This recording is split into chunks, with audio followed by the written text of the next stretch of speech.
Penyalahgunaan data pribadi konsumen menjadi sorotan publik dan menimbulkan kegelisahan. Maling data pribadi pun bisa siapa saja, mulai dari pengelola fintech, perbankan maupun oknum lainnya. Apa saja kecerobohan yang membuat data pribadi Anda bocor dan bagaimana cara mencegahnya? Ani Rami sudah punya datanya untuk Anda. Silakan Ani.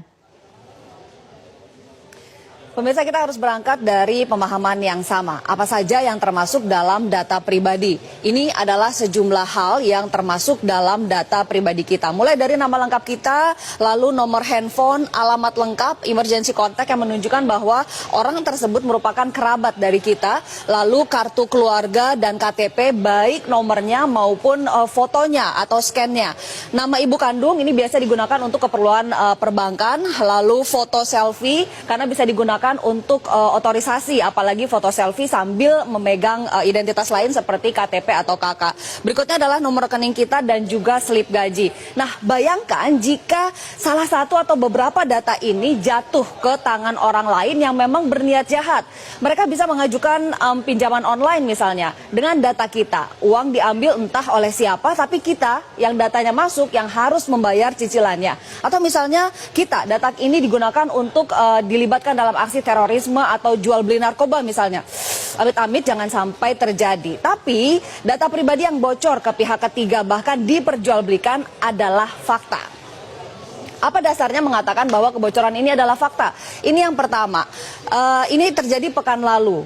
Banyak pelanggaran data pribadi, Google akan didenda 153 miliar rupiah. Alphabet Incorporated, perusahaan yang menaungi Google, harus membayar denda 11 juta dolar Amerika Serikat atau sekitar 153 miliar rupiah. Ini merupakan akumulasi dari 227 kasus pelanggaran data. Lalu masih dari artikel yang sama, saya mengambil dari cnnindonesia.com, disebutkan bahwa Google juga dituntut untuk kasus Y-Spy, yaitu mengambil data Wi-Fi rumah yang tidak dienkripsi berupa data-data pribadi si penghuni rumah. Caranya adalah dengan lewat mobil yang digunakan untuk proyek pemetaan Google Street View.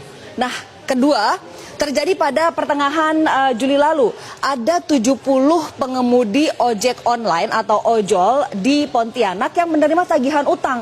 Besarnya tidak tanggung-tanggung, mulai dari 1 juta sampai 23 juta rupiah. Padahal mereka tidak pernah mengajukan pinjaman sama sekali.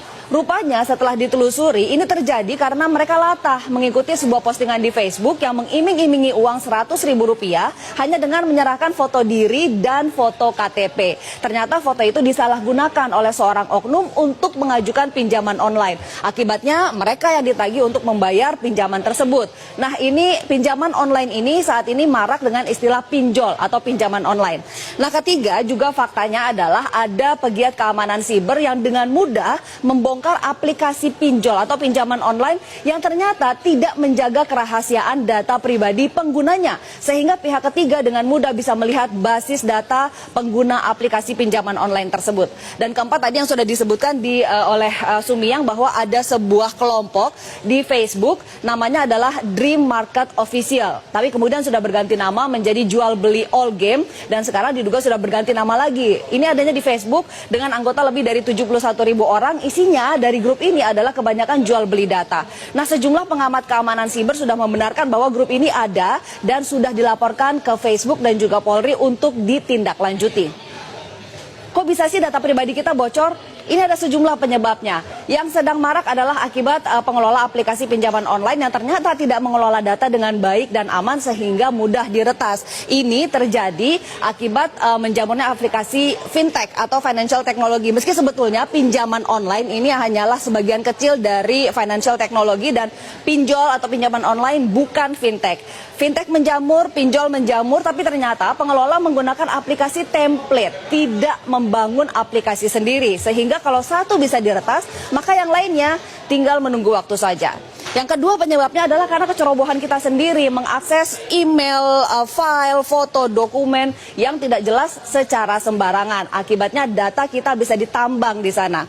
Yang ketiga adalah dari penelitian Kaspersky yang menyebutkan bahwa penyebab lainnya ada di perusahaan, yaitu ada kecerobohan menyimpan data pribadi karyawan. Seperti misalnya ada keterangan pribadi, ada rincian pembayaran, gaji, bonus, tunjangan, dan lainnya, juga termasuk kode otorisasi di tempat-tempat yang sulit dikendalikan. Seperti misalnya di cloud, di folder bersama, atau pada saat transfer file. Ini merupakan tempat-tempat atau saat-saat yang rawan data itu bisa diambil atau diretas. Nah, penyebab lainnya ada juga oknum dalam perusahaan yang memang sengaja mengumpulkan data dan menjualnya. Seperti misalnya oknum di perbankan, bahkan di tempat karaoke, karena ada data kita di sana. Oknum pengiriman barang di perusahaan pengiriman barang, e-commerce, bahkan operator telepon. Termasuk hati-hati kupon-kupon bekas undian di mana terdapat data pribadi Anda, itu juga bisa diperjualbelikan. Lalu apa sih yang bisa kita lakukan untuk melindungi data pribadi kita? Ombudsman Republik Indonesia sudah memperingatkan agar kita berhati-hati memberikan data pribadi kepada perusahaan yang mewajibkan mengisi data dengan super lengkap. Kita harus kritis untuk melihat seberapa perlu kita memberikan data tersebut. Jangan memberikan data berlebih yang ternyata tidak relevan dengan jasa yang diberikan. Ini kita harus hati-hati memberikan data pribadi. Nah, ini juga berlaku untuk setiap aplikasi yang kita unduh di ponsel.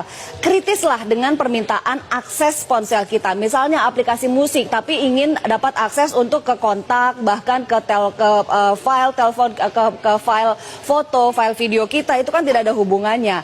Nah, jika memang aplikasi tersebut meminta akses terlalu banyak, tinggalkan saja, jangan diunduh. Berikutnya, kita harus bersih-bersih digital secara reguler. Menghapus item-item yang sudah tidak digunakan lagi dari inbox email, juga file-file yang usang harus kita hapus dari perangkat keras kita. Dan kita juga harus melakukan pemeriksaan dan pengaturan keamanan email dan juga akun-akun medsos kita, Facebook, Twitter, Instagram, semua secara reguler.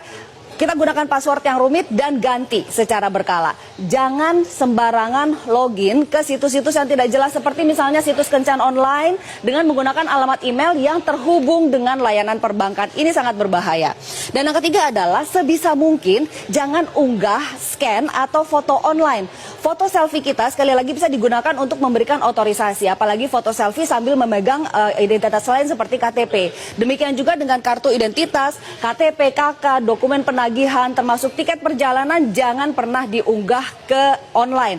Keren sih mengunggah tiket perjalanan ke sosial media, apalagi tiket ke luar negeri. Tapi hati-hati, ini juga berarti mengumumkan kepada media Anda tidak berada di rumah dan bisa menjadi undangan bagi pihak yang berniat jahat untuk datang ke rumah Anda saat Anda tidak ada di rumah.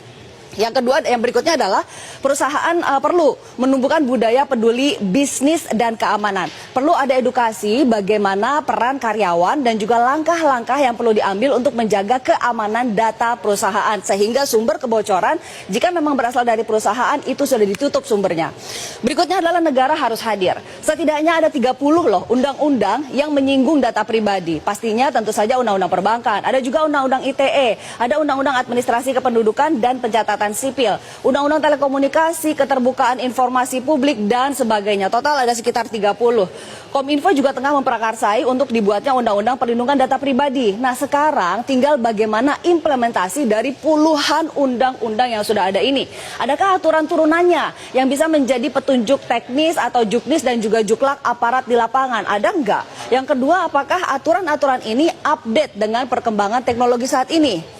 Lalu bagaimana dengan pinjaman online? Jika kita betul-betul membutuhkan, apa yang harus diperhatikan? Yang pertama, jika memang ingin menggunakan jasa pinjaman online, pastikan bahwa pinjaman online tersebut terdaftar di OJK. Karena tidak semua aplikasi pinjaman online terdaftar dan berada dalam pengawasan OJK.